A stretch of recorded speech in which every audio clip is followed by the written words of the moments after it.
Baik, bismillahirrahmanirrahim. Assalamualaikum warahmatullahi wabarakatuh.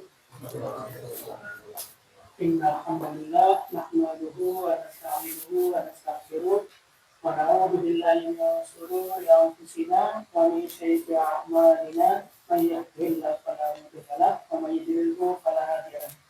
Asyhadu an la ilaha illallah wahdahu la syarika lahu wa asyhadu anna Muhammadan abduhu wa rasuluh la nabiyya rasulullah ba'da.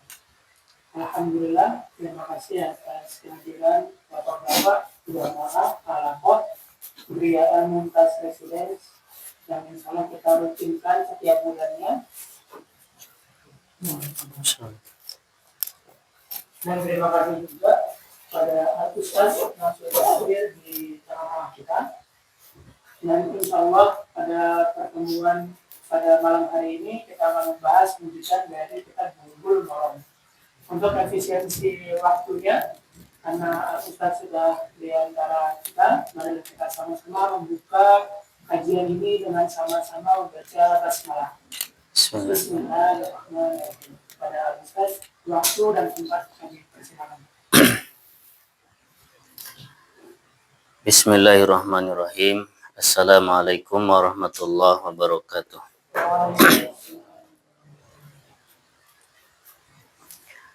Alhamdulillahi rabbil alamin. Wassalatu wassalamu ala asrafil anbiya'i wa sayyidil mursalin wa ala alihi wa ashabihi wa tabi'in wa man tabi'ahum bi ihsanin ila yaumiddin. Qala Allah ta'ala: Ya ayyuhalladzina amanu taqullaha haqqa tuqatih wa la tamutunna illa wa antum muslimun. Amma ba'du fa inna asdaqal hadisi kitabullah wa khairal hadi hadi Muhammadin sallallahu alaihi wasallam wa syarral umuri muhdatsatuha wa kullu muhdatsatin bid'ah wa kullu bid'atin dhalalah wa kullu dhalalatin finnar. Ikhwan fiddin, kaum muslimin rahimani wa rahimakumullah. Alhamdulillah, pada malam hari ini kita bisa berkumpul kembali. Ini merupakan pertemuan yang kedua. Meskipun cuaca di luar sedang hujan ya sejak maghrib tadi ya. Alhamdulillah, Allah mudahkan kita untuk bisa hadir di majelis ini. Mudah-mudahan menjadi ladang pahala untuk kita semua.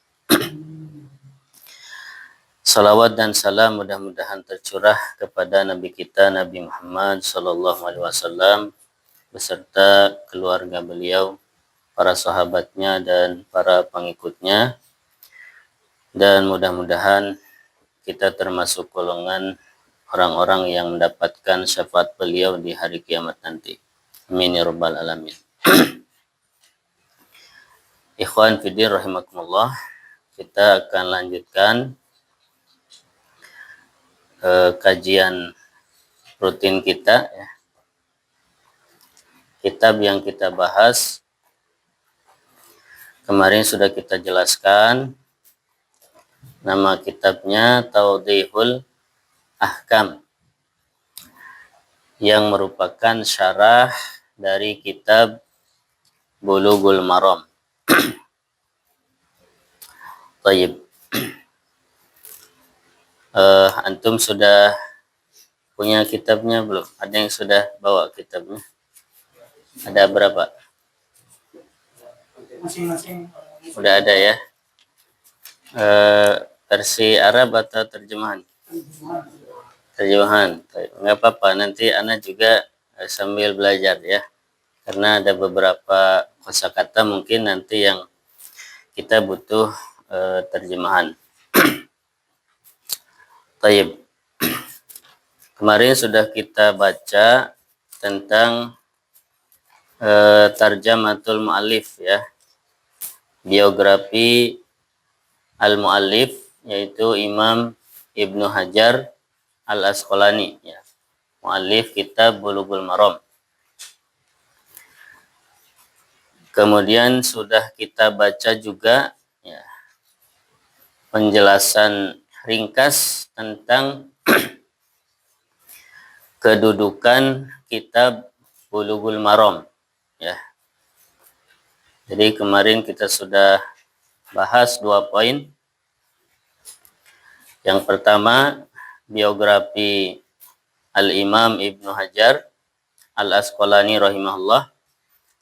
Kemudian yang kedua, tentang kedudukan kitab Bulughul Maram ya. Di yang versi terjemahan ada enggak? Biografi Imam Ibnu Hajar ada. Kemudian tentang kitab Bulughul Maram ada.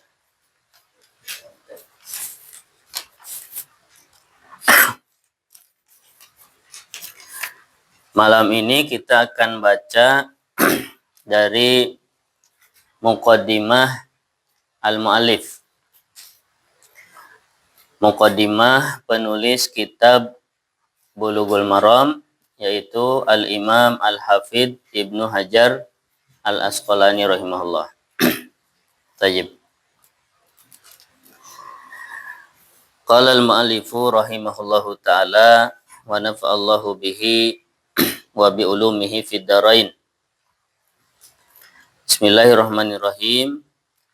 Muqaddimah Al-Hafidh Ibnu Hajar li kitabihi Bulughul Maram. Muqaddimah Al-Imam Al-Hafidh Ibnu Hajar pada kitab beliau yaitu kitab Bulughul Maram.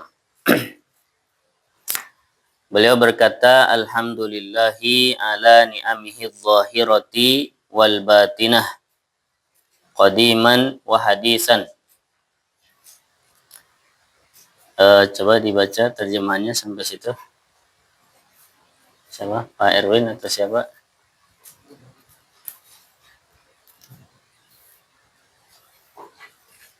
Ada nggak? Udah ketemu belum?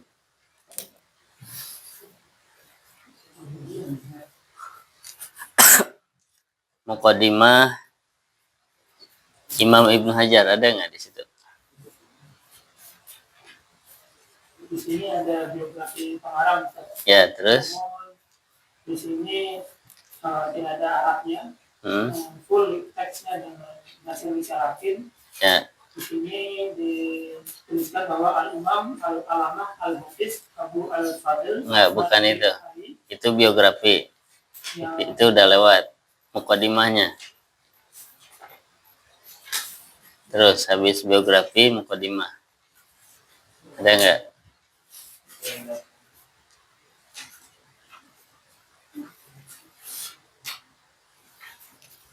Judul pertama apa? Setelah biografi. Nah, terus jauh habis itu.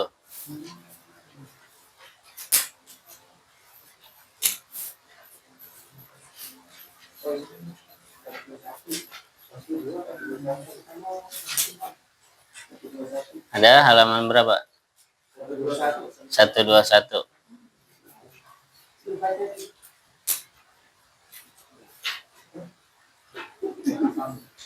Ada? Muqaddimah ada? Apa judulnya?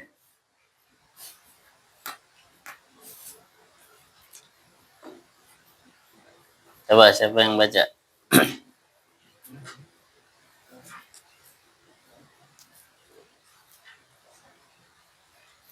Ana baca dulu ya. Alhamdulillahi ala ni'amihi dhahirati wal batinati qadiman wa hadisan. Wassalatu wassalamu ala nabiyyihi wa rasulihi Muhammadin wa alihi wa sahbihi alladhina saru fi nusrati dinihi sayran hasisan wa ala atba'ihim alladzina warithu ilmahum wal ulama'u warasatul anbiya akrim bihim warisan wa maurusan amma ba'du. Nah, sampai situ coba terjemahannya dibaca.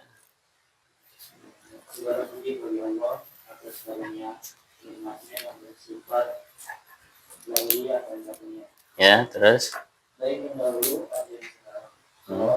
salam semoga dilimpahkan kepada Nabi dan Nabi-Nya Muhammad Sallallahu Alaihi Wasallam, keluarga dan sahabatnya yang telah membela agamanya, dan juga dilimpahkan kepada para pengikutnya yang telah mewarisi ilmu mereka, dan para ulama adalah pewaris para nabi.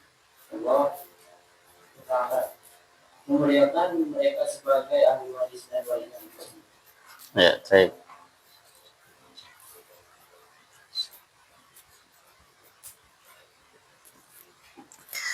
Jadi beliau memulai mukaddimahnya dengan pertama memuji Allah Subhanahu wa taala, ya. Alhamdulillah, dengan memuji Allah Subhanahu wa taala atas nikmat yang Allah berikan, baik nikmat yang zahir atau nikmat yang batin, ya. Nikmat yang tampak atau yang tersembunyi. Baik yang qadiman yang lama ataupun yang hadisan yang baru. Ini yang pertama. Beliau memulai mukaddimahnya dengan memuji Allah Subhanahu wa taala. Kemudian yang kedua, beliau bersalawat atas Nabi sallallahu alaihi wasallam, ya.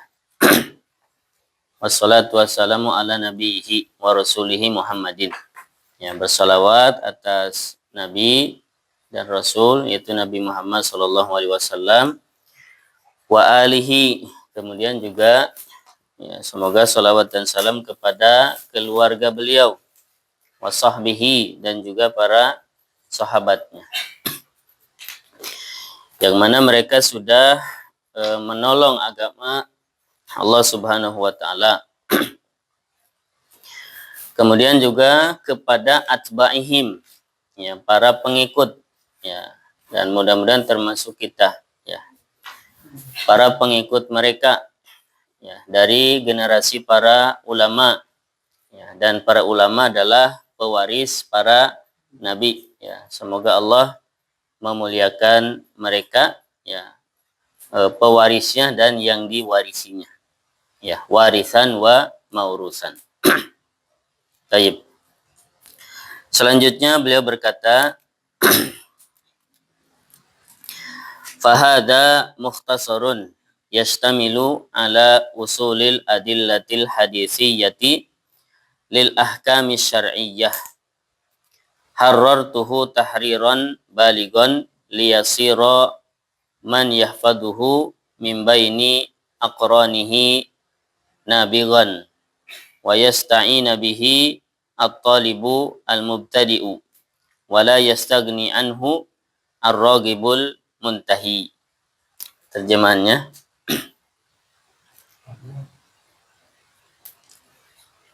ini adalah ringkasan yang disebut dasar dari hadis untuk hukum syariat yang sudah disahkan dengan baik, agar orang yang menghafalnya menjadi mendalam dan dapat membantu mencari ilmu pemula dan tidak mengecewakan para seniornya.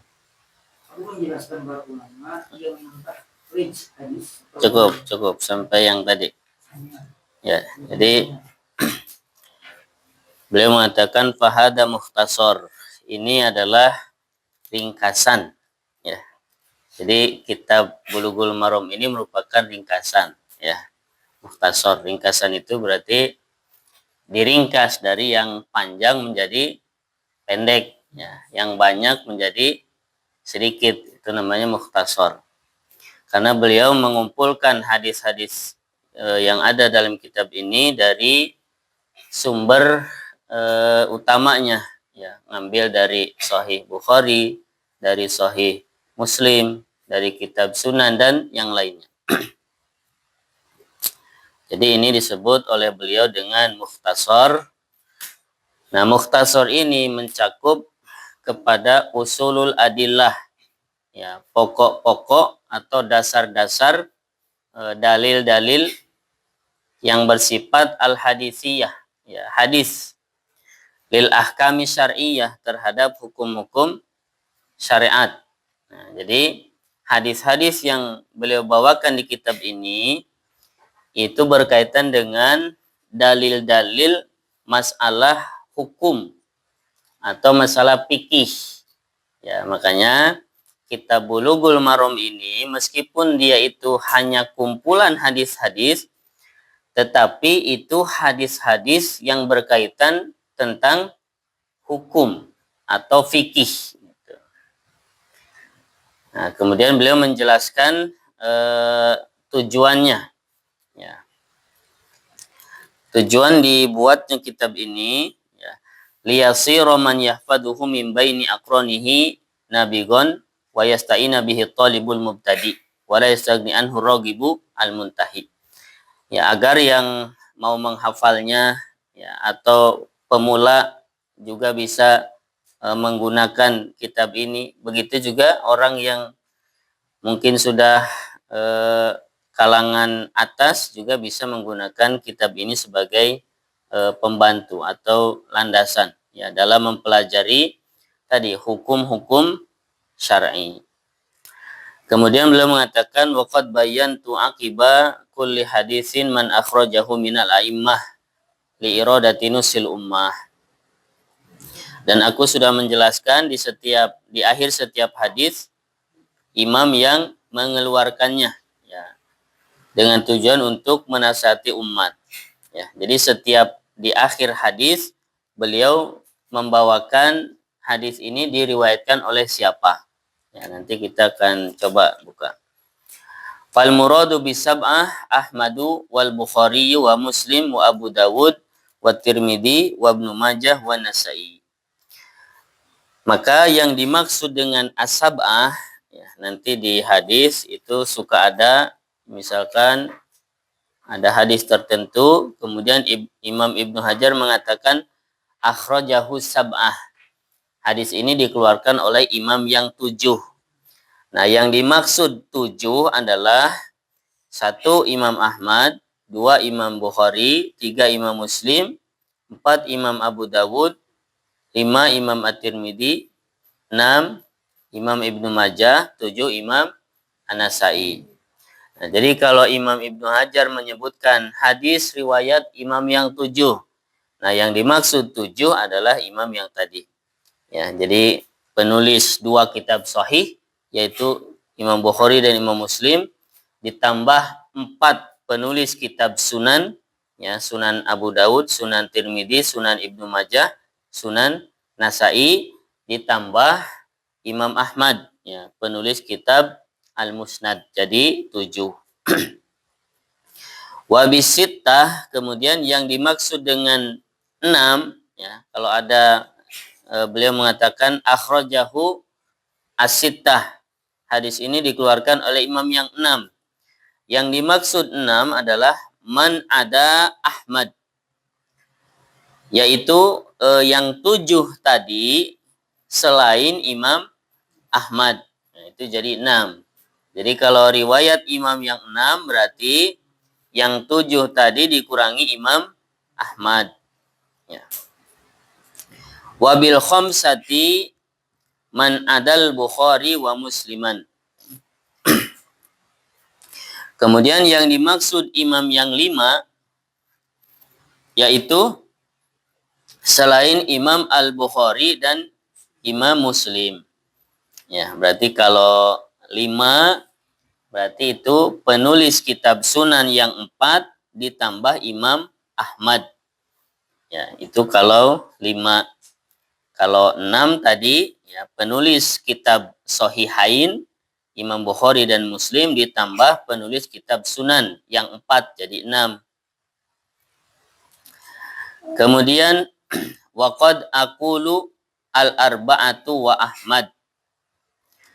Ya, dan terkadang aku mengatakan riwayat imam yang 4 dan Imam Ahmad. Nah, jadi riwayat imam yang 5. Nah, cuma 5-nya kalau tadi yang 5 itu kan berarti Ashabus Sunan sama Imam Ahmad, ya. Akhrajahul khamsah. Terkadang beliau juga mengatakan riwayat imam yang 4 dan Imam Ahmad, berarti 5. Ya.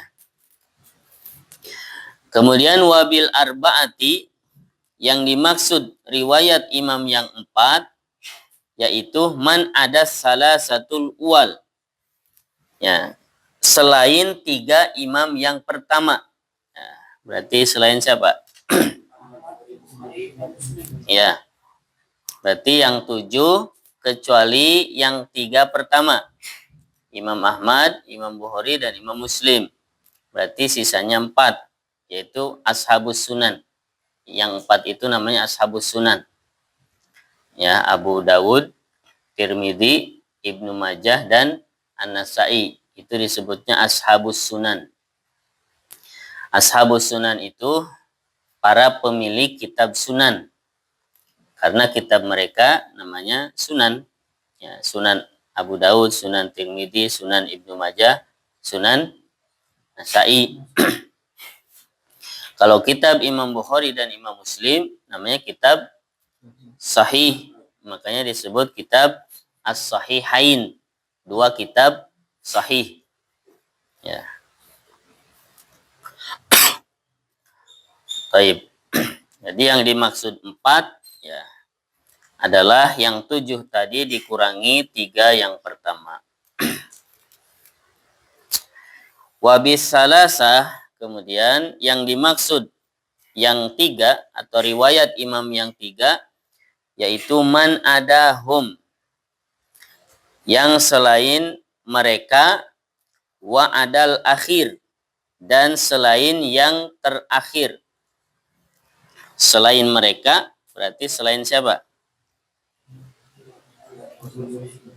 Selain 3 yang pertama tadi mungkin ya, yaitu Imam Ahmad, Bukhari, dan Muslim. Dan selain yang terakhir, selain Imam An-Nasa'i. Berarti kalau riwayat Imam 3 maksudnya Abu Dawud, Tirmidzi, dan Ibnu Majah. Itu ya. Jadi yang dimaksud 3 Abu Dawud, Tirmidzi, dan Ibnu Majah. Taib. Wabil muttafaqi alaih al-Bukhari wa Muslim. Kemudian yang dimaksud riwayat muttafaqun alaih maksudnya adalah riwayat Imam Bukhari dan Imam Muslim. Wa qad la adhkuru ma'ahuma ghairahuma. Ya, dan kadang-kadang aku tidak menyebutkan bersama keduanya selain keduanya. Ya, maksudnya beliau tidak menyebutkan ya bersama Imam Al-Bukhari dan Imam Muslim selain keduanya. Berarti hanya menyebutkan Imam Bukhari dan Imam Muslim, tidak menyebutkan yang lainnya. Ya. Padahal hadisnya bisa jadi diriwayatkan oleh yang lainnya juga. Ya. Tapi beliau tidak menyebutkan, hanya menyebutkan riwayat Imam Bukhari dan Imam Muslim, atau beliau katakan muttafaqun alaih. Wa ma ada dzalika fahuwa mubayyin.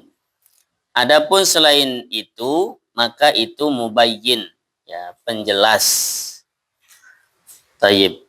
Wa sammaituhu bulughul maram min adilatil ahkam, dan aku namai kitab ini dengan nama Bulughul Maram min Adilatil Ahkam. Itu nama kitabnya, atau yang lebih dikenal dengan nama Bulughul Maram. Nah, jadi nama panjangnya adalah Bulughul Maram min Adilatil Ahkam. Itu nama lengkapnya. Jadi ada nama yang populer yaitu Bulughul Maram, kemudian ada nama yang lengkap yaitu Bulughul Maram min Adilatil Ahkam. Nah, jadi dari judulnya ini jelas kitab ini membahas hadis-hadis yang berkaitan dengan hukum, ya, dengan fikih. Wallaha as'alu an la yaj'ala ma alimna alaina wabala wa an yarzuqana al-amala bima yurdihi subhanahu wa ta'ala. Terakhir, ya, beliau menutup mukadimahnya dengan doa. Ya. Beliau memohon kepada Allah Subhanahu wa taala agar tidak menjadikan apa yang kita ketahui ya menjadi bencana terhadap kami ya. Maksudnya jangan sampai ilmu yang sudah kita ketahui justru menjadi musibah. Kapan ilmu menjadi musibah? Manakala tidak diamalkan ya. Kita tahu ilmunya tapi tidak diamalkan. Nah, itu menjadi musibah. Jadi tanggung jawab ilmu itu berat ya. Kalau kita sudah tahu sesuatu ilmu, maka ada tanggung jawab untuk mengamalkan ya. Dan mengamalkan ilmu itu berat gitu. Ya, mengamalkan ilmu itu berat. Ya, kalau orang tahu ilmunya tapi tidak diamalkan, maka dosanya berlipat-lipat. Contoh, orang tahu bahwa berdusta itu hukumnya haram, ya, dan termasuk dosa besar. Ya. Lalu dia berdusta, nah, maka dosanya dua. Ya, satu, dosa dia berdusta. Yang kedua, dosa dia punya ilmu tapi tidak diamalkan. Gitu. Kalau orang yang tidak tahu, ya, tidak tahu bahwa berdusta itu dosa, kemudian dia berdusta, ya, mungkin lebih ringan. Kenapa? Karena dia tidak tahu, bahkan bisa jadi diberi uzur kalau tidak tahu. Jadi orang yang sudah punya ilmu itu tanggung jawabnya lebih berat. Nah, gimana kalau orang misalkan berkata, daripada punya ilmu kemudian tidak diamalkan malah berat, mending kita nggak usah belajar gitu.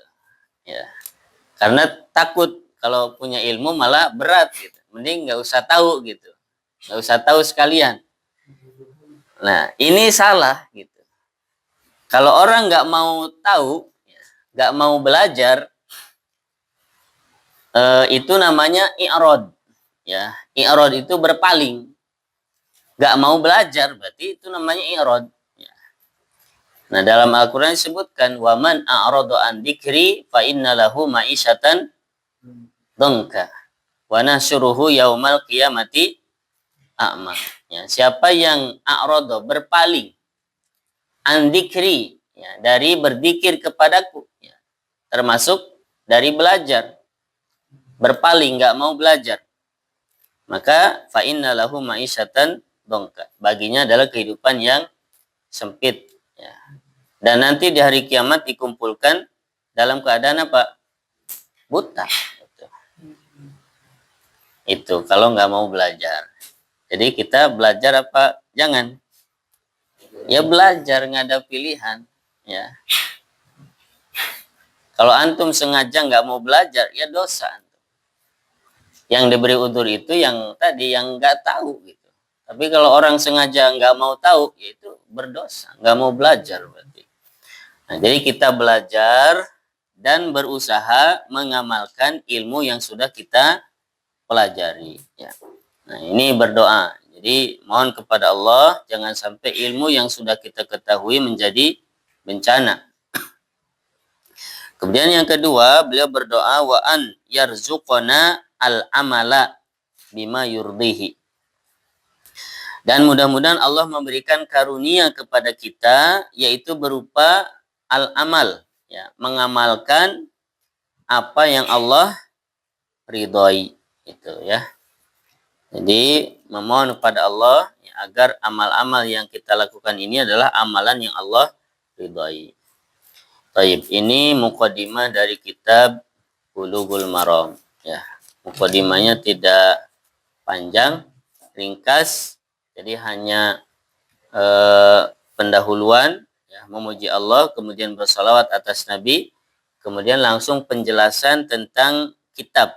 Ya, kitab ini adalah ringkasan, ya, bisa dijadikan landasan bagi orang yang mau belajar hadis, ya, atau orang yang sudah kalangan tinggi juga nggak apa-apa, ya, baca buku ini. Kemudian menjelaskan tentang yang dimaksud as-sab'ah, as-sittah, al-khamsah, al-arba'ah, as-salasah, muttafaqun alaih. Setelah itu menutup mukadimahnya dengan doa. Taib. Selanjutnya masuk kepada pembahasan yang pertama ya, dari kitab ini, yaitu Kitabut Thaharah. Yaitu kitab tentang at-thaharah atau bersuci. Ya, bab yang pertama dari Kitabut Thaharah adalah babul miyah. Ya, bab tentang air. Baik, sebelum masuk ke hadis yang pertama, kalau kita baca kitab-kitab fikih atau kitab-kitab hadis, banyak dari para ulama yang memulai kitabnya dengan Kitabut Thaharah. Ya, umumnya kitab-kitab fikih ya memulai dengan kitab At-Thaharah, kitab bersuci. Ya, dan memulai dengan babul miyah, bab tentang air.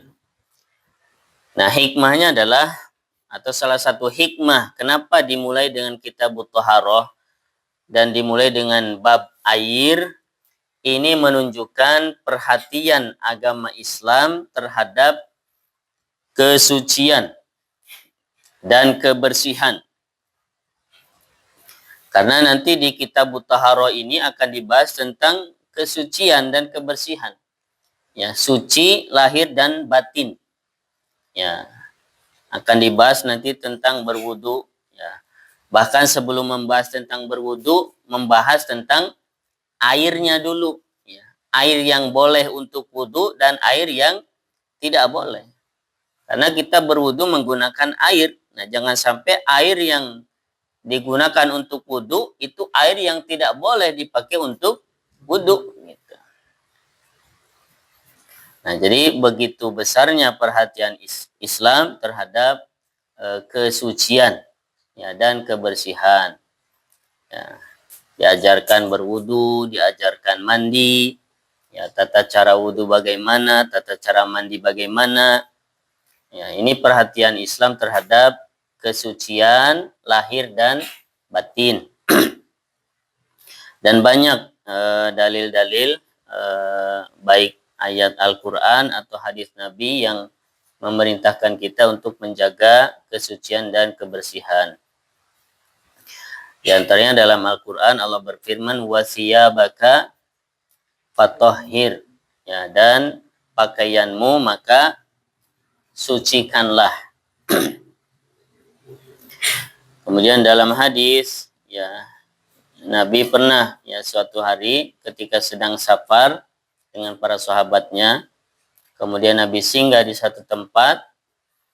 Sebelum Nabi sampai ke tempat tujuan, ya, Nabi singgah di satu tempat, kemudian Nabi perintahkan para sahabat untuk merapihkan pakaian-pakaiannya, ya, merapihkan rambutnya, fisiknya, karena kita sebentar lagi akan sampai ke tempat yang dituju. Ya, jangan sampai ketika sampai ke tempat tujuan, kemudian mereka mengesankan kita itu orang-orang yang tidak rapih, tidak bersih. Nah, itu pelajarannya. Jadi kerapihan, kebersihan itu sangat ditekankan dalam Islam. Ya, laki-laki ataupun perempuan sama.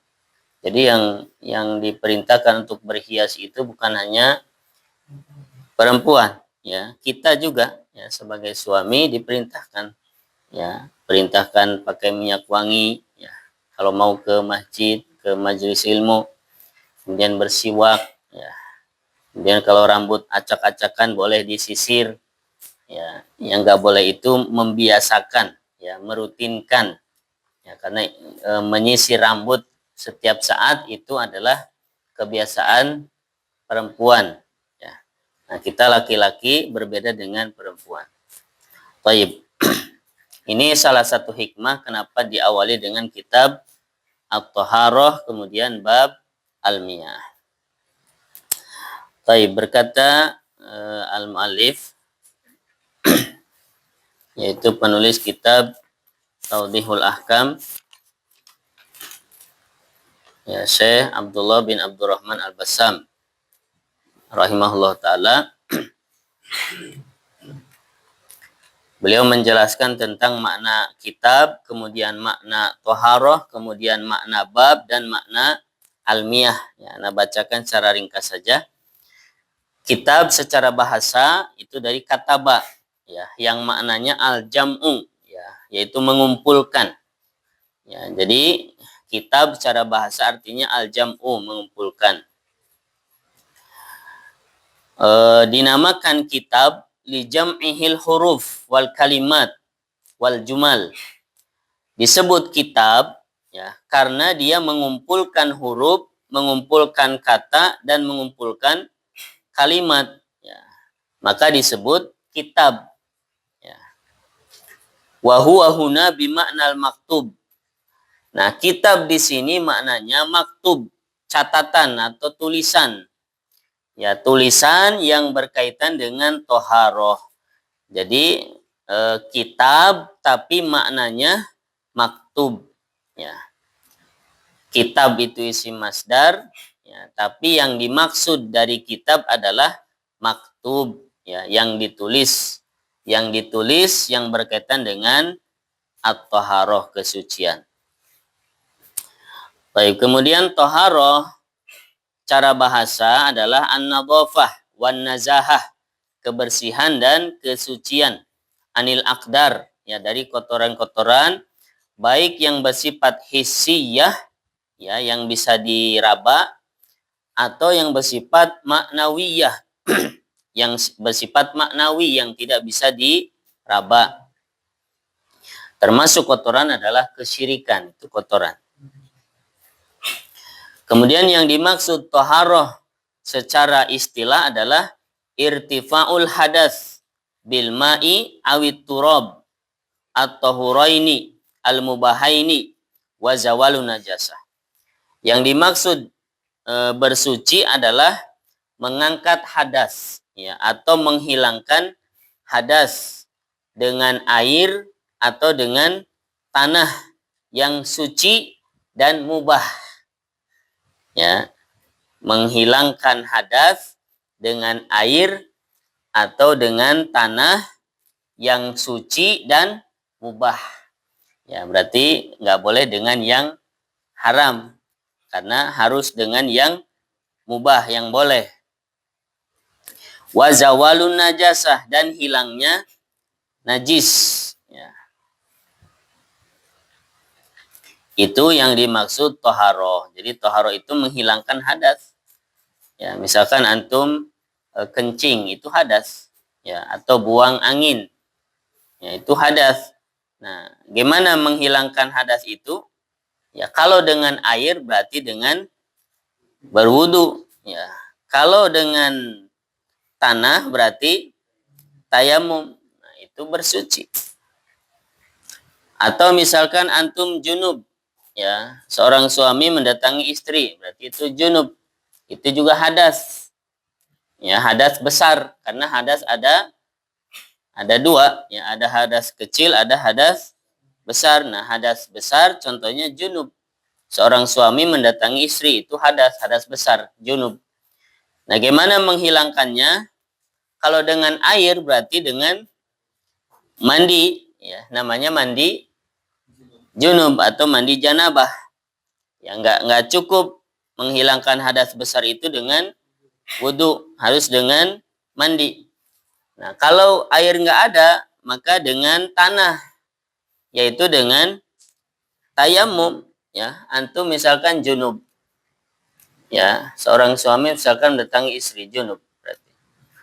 Nah, berarti kalau dia mau sholat dia harus mandi, tapi air nggak ada misalkan. Ya, qadarullah misalkan air nggak ada, ya, kering. Nah, gimana mengganti mandi itu? Yaitu dengan tayamum, cukup. Ya, tayamum, maka antum sudah suci. Ya, antum boleh sholat dengan tayamum antum itu. Ya, jadi nggak harus karena ini mandi junub berarti penggantinya guling-guling di tanah. Nggak usah, cukup dengan tayamum. Thayyib. Kemudian bab, ya bab itu kalau bahasa kita secara bahasa bab itu pintu. Al-madkhalu ila syai', ya. Tempat masuk menuju sesuatu itu namanya bab. Ya, makanya ini pintu disebut bab, ya karena orang masuk keluar itu dari pintu, makanya namanya babun. Ya, pintu. Nah, begitu juga ini disebut bab. Babul miyah. Bab air.